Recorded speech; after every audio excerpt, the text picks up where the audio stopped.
નમસ્કાર. દિવસભરના તાજા સમાચારોમાં તમારું સ્વાગત છે. તમારી સાથે હું છું પિનલગીરી ગોસ્વામી. સમાચારો વિસ્તારથી જાણીએ એ પહેલા મહત્વના સમાચારો ઉપર એક નજર. નમસ્કાર મિત્રો આજે તારીખ 20 માર્ચ 2025 મહત્વની હેડલાઇન્સ ઉપર નજર નાખીએ તો ગુજરાતમાં ક્રિમિનલનો રાફડો ફાટી નીકળ્યો છે. ત્યારે વાત થશે ધર્મ પરિવર્તન કરાવનારા સાબરકાંઠામાંથી 2 ઈસમોની ધરપકડ કરવામાં આવી છે. આગળ વાત થશે હવે ખાલી મોર બોલાવવાનો બાકી છે.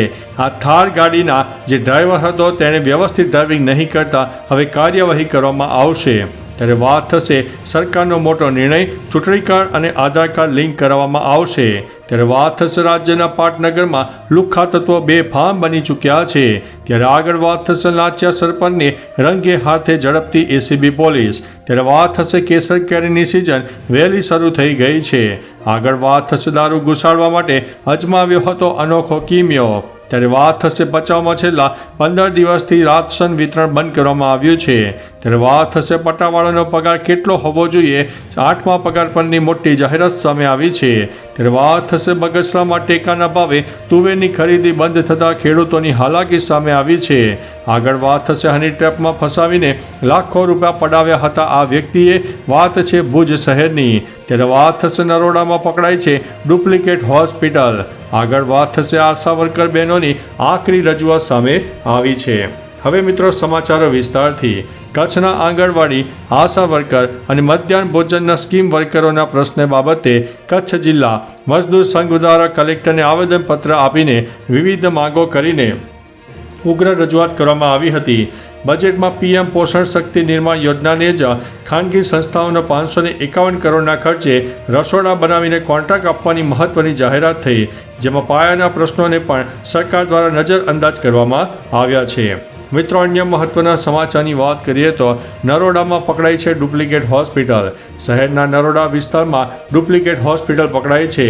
આ હોસ્પિટલમાં નામ 3 સ્ટાર હોસ્પિટલ આપવામાં આવ્યું હતું. હાલમાં પોલીસે કાર્યવાહી કરતા 3 સ્ટાર હોસ્પિટલ અને આઈસીયુ ટ્રોમા સેન્ટરના માલિકની ધરપકડ કરી લીધી છે.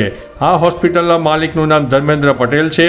તમને જણાવી દઈએ કે ડિગ્રી વગરના ડૉક્ટરો અને સરકારમાં રજિસ્ટ્રેશન વગર ડુપ્લિકેટ 3 સ્ટાર હોસ્પિટલ ધમધમતી હતી. મિત્રો અન્ય મહત્વના સમાચારની વાત કરીએ તો હની ટ્રેપમાં ફસાવીને લાખો રૂપિયા પડાવ્યા.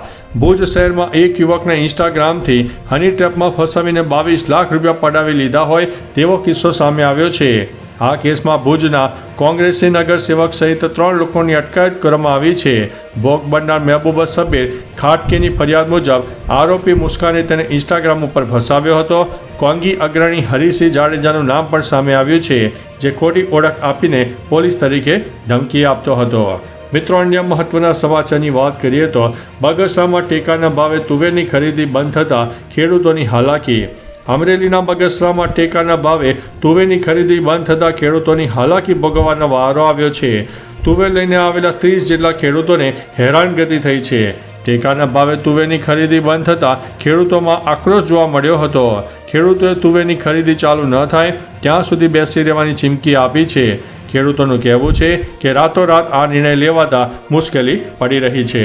મિત્રો અન્ય મહત્વના સમાચારની વાત કરીએ તો પટ્ટાવાળાનો પગાર કેટલો વધશે. સરકારે 8મા પગાર પંચની રચનાની જાહેરાત કર્યા બાદ તે જાન્યુઆરી 2026થી અમલમાં આવી શકે છે. જો આ થશે તો તેનો સૌથી મોટો લાભ પટ્ટાવાળાઓને પણ મળી શકે છે, જેઓ લેવલ 1 કર્મચારીઓની શ્રેણીમાં આવે છે. તેમાં લઘુત્તમ બેઝિક પગાર 18,000 પ્રતિ માસ થાય છે. જો પગાર પંચ વધારવા માટે 2.86 ફિટમેન્ટ ફેક્ટરનો ઉપયોગ કરે છે તો પટ્ટાવાળાનો પગાર લગભગ 51,480 રૂપિયા વધી જશે. મિત્રો અન્ય મહત્વના સમાચારની વાત કરીએ તો ભચાઉમાં છેલ્લા 15 દિવસથી રાશન વિતરણ બંધ કરવામાં આવ્યું છે. ભચાઉના જૂના બસ સ્ટેશન પાસે આવેલી સહકારી વ્યાજબી ભાવની દુકાનમાં રહેતા લોકોમાં રોષ જોવા મળ્યો છે. રાશન ધારક યાસીન સાબિર હુસેન રાયમાએ જણાવ્યું છે કે નગરના અન્ય વિસ્તારોમાં રાશનોનું વિતરણ થઈ રહ્યું છે, પરંતુ અહીં પાછલી રજાઓને કારણે જથ્થો ન આવ્યો હોવાનું કહેવામાં આવે છે. બીજી તરફ દુકાન સંચાલકે મોડેથી આવીને પૂરતો જથ્થો ન મળ્યો હોવાનું પણ કારણ આપ્યું છે. મિત્રો અન્ય મહત્વના સમાચારની વાત કરીએ તો દારૂ ઘુસાડવા અજમાવ્યો અનોખો કિમિયો. ગુજરાતમાં દારૂબંધી હોવા છતાં બુટલેગરો પોતાનો વેપાર ચાલુ રાખવા માટે કોઈ કિમિયો અજમાવી લેતા હોય છે. પોલીસ પણ ગોથા ખાઈ જાય છે એવા કિમે અપનાવીને દારૂ રાજ્યમાં ઘુસાડવામાં આવી રહ્યો છે. હવે એક વિડીયો સામે આવ્યો છે જેમાં રાજકોટમાં દારૂ ઘુસાડવા માટે ઇલેક્ટ્રિક પેનલની પેટીનો ઉપયોગ કરવામાં આવ્યો હતો. ખાસ કે પોલીસે બુટલેગરની આ યુક્તિનો પર્દાફાશ કરીને 2472 બોટલ દારૂ ઝડપી પાડ્યો છે. મિત્રો, અન્ય મહત્વના સમાચારની વાત કરીએ તો કેસર કેરીની સિઝન વહેલી શરૂ. રાજ્યમાં કેસર કેરીની સિઝન વહેલી શરૂ થઈ ગઈ છે. પોરબંદર માર્કેટ યાર્ડમાં 2 દિવસમાં 50 બોક્સની આવક નોંધાઈ છે. બરડા પંથકના ખંભાળા, બિલેશ્વર, હનુમાનગઢ વિસ્તારમાં આ વર્ષે કેસર કેરી 1 મહિના વહેલી આવી રહી છે. ફળોના વેપારી નીતિનભાઈ દાસાણીના જણાવ્યા મુજબ હાલમાં કેસર કેરીના બોક્સના ભાવ 2000 થી 3750 રૂપિયા જેટલા છે. શિયાળામાં કેસર કેરીનું બોક્સ 7000 થી 14000 રૂપિયામાં વેચાયું હતું. મિત્રો, અન્ય મહત્વના સમાચારની વાત કરીએ તો લાંચિયા સરપંચને રંગે હાથે ઝડપતી એસીબી. લ્યો હવે સરપંચ પણ લાંચ લેતા ઝડપાયા હોવાના સમાચાર છે. કડાણાના રાજનપુર ગ્રામ પંચાયતના સરપંચે PM આવાસ યોજનાના લાભાર્થી પાસેથી ₹20,000ની લાંચ માગી હતી. લાભાર્થી આ લાંચ આપવા માંગતો ન હોવાથી એસીબીની મદદથી છટકું ગોઠવીને લાંચિયા સરપંચનો પર્દાફાશ કર્યો, જેમાં સરપંચ પિતા અને અન્ય એક આગેવાન રંગે હાથ ઝડપાઈ ગયા હતા.